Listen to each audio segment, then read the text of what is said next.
Shalom, jemaat yang dikasih oleh Tuhan. Salam sejahtera buat kita semua. Apa kabar Bapak Ibu Saudara sekalian? Harapan doa kami, Bapak Ibu Saudara sekalian, semuanya dalam keadaan sehat dan selalu dalam lindungan dan penyertaan daripada Tuhan kita, Yesus Kristus. Hari ini kembali kita lagi bersama-sama untuk merenungkan firman Tuhan. Firman Tuhan hari ini terambil dari Galatia pasal yang kedua, ayat yang ke-19 dan ayat yang ke-20. Demikian firman Tuhan. Sebab aku telah mati oleh hukum Taurat untuk hukum Taurat, supaya aku hidup untuk Allah. Aku telah disalibkan dengan Kristus, namun aku hidup, tetapi bukan lagi aku sendiri yang hidup, melainkan Kristus yang hidup di dalam aku. Dan hidupku yang kuhidupi sekarang di dalam daging adalah hidup oleh iman dalam Anak Allah yang telah mengasihi aku dan menyerahkan dirinya untuk aku. Demikian pembacaan firman Tuhan. Bapak Ibu Saudaraku yang saya kasihi di dalam Tuhan, apakah saudara memiliki teman pribadi yang sejati? Orang yang saudara dapat percayai, dan orang yang benar-benar peduli dan menerima saudara apa adanya? Atau apakah saudara memiliki teman yang selalu ada saat saudara membutuhkannya? Seorang yang selalu mendukung saudara di dalam doa dan pengertian di saat saudara membutuhkannya? Jikalau saudara memilikinya, maka saudara sangat beruntung. Memiliki teman yang sejati sulit ditemukan. Saudaraku yang dikasihi oleh Tuhan, tetapi kita juga bersyukur ya, kita memiliki teman yang lain yang lebih istimewa dalam kehidupan setiap kita sebagai orang percaya, yaitu Tuhan Yesus Kristus, yang selalu ada ketika saya membutuhkan Dia, dan Dia tidak pernah mengecewakan kita. Coba kita dengarkan pujian berikut ini.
Bapak Ibu yang dikasihi oleh Tuhan, pujian yang baru saja kita dengarkan itu adalah satu pujian yang sangat indah. Saudaraku, pujian ini ditulis oleh seorang yang bernama Will Thompson. Lagu pujian yang baru saja kita dengarkan mengisahkan tentang pengalaman hubungan pribadi pengarang yang mendalam dengan Tuhan Yesus Kristus, yaitu Will Thompson. Lagu ini menggambarkan iman dan kepercayaan kepada Tuhan Yesus Kristus yang adalah segala-galanya sebagai teman yang sejati. Pujian ini dikarang pada tahun 1904. Saudaraku jemaat dikasihi oleh Tuhan, Will Thompson adalah seorang musisi yang berbakat yang belajar musik di Boston dan di Jerman. Dia mencoba membuat begitu banyak lagu-lagu, banyak karya yang dia tuliskan. Kemudian dia menerbitkannya itu dan dia menyerahkan kepada suatu penerbit besar. Tetapi kemudian ditolak. Dan akhirnya Will Thompson ini mendirikan perusahaan penerbitan musiknya sendiri. Ternyata dia memiliki naluri bisnis yang sangat baik, yaitu disebabkan karena pengaruh ayahnya dan juga gelar sarjana bisnisnya. Saudara-saudaraku yang saya kasih dalam Tuhan, namun belakangan ia merasakan ada sesuatu yang hilang dari hidupnya. Dan dia berkata, pada suatu hari Tuhan berbicara di dalam hati Will Thompson ini. Pada suatu waktu ia bertemu dengan pendeta D.L. Moody. Pada waktu itu pendeta Moody mengatakan kepada dia, "Will, lagu-lagu yang kamu tulis bagus. Tetapi mengapa kamu tidak menulis beberapa lagu yang akan memberkati hati dan kehidupan orang dan membawa orang kepada Kristus?" Saudaraku, sejak saat itulah Will Thompson hanya menulis lagu-lagu rohani. Dan itu adalah merupakan satu keputusan yang tidak pernah dia sesali.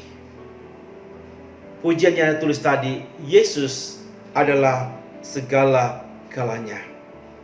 Di dalam pujian ini, ia menuliskan, saudaraku, dalam syairnya, ia berkata, Yesus adalah segala-galanya bagiku. Dia hidupku, dia sukacitaku, dia segalanya bagiku. Dia adalah kekuatanku dari hari ke hari. Tanpa dia, aku jatuh. Ketika saya sedih, kepadanya aku pergi. Tidak ada orang lain yang bisa menghibur aku. Saat aku sedih, dia membuatku senang. Dia adalah temanku. Itu bait pertama di dalam tulisan lagunya. Bait kedua juga dengan kata-katanya begitu indah. Dia sana menuliskan bahwa Yesus adalah sahabatku pada saat aku menghadapi pencobaan yang berat. Aku pergi kepadanya dan aku mendapatkan berkat. Dan dia memberiku berkat itu berulang-ulang di dalam hidupku. Dia mengatakan, dia mengirim sinar matahari, dia mengirim hujan, dia memberikan tanah itu subur, panen menghasilkan. Yesus adalah temanku. Di bait 4 dia menuliskan kata-kata lagi yang lebih indah lagi. Yang mengatakan, Yesus segala-galanya bagiku. Ia setia kepadaku. Bagaimana mungkin aku menyangkal dia? Ketika dia dengan setia kepada saya, ia selalu mengawasi aku siang dan malam. Dia selalu ada bersamaku setiap saat. Yesus adalah temanku.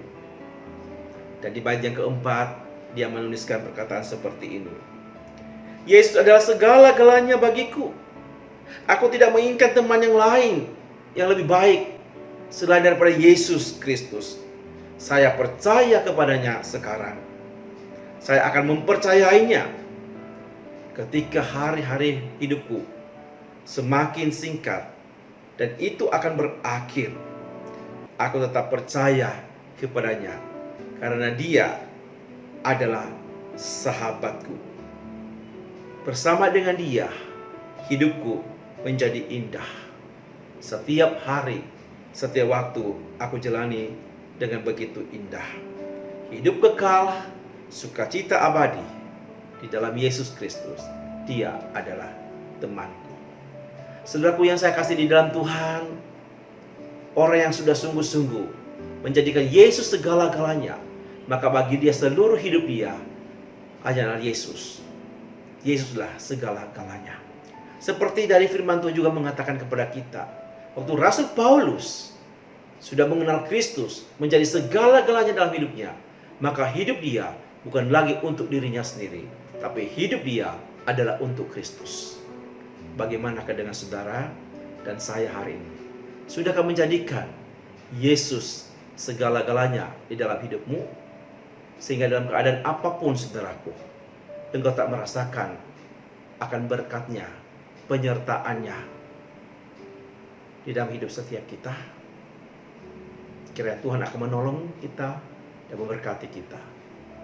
Amin.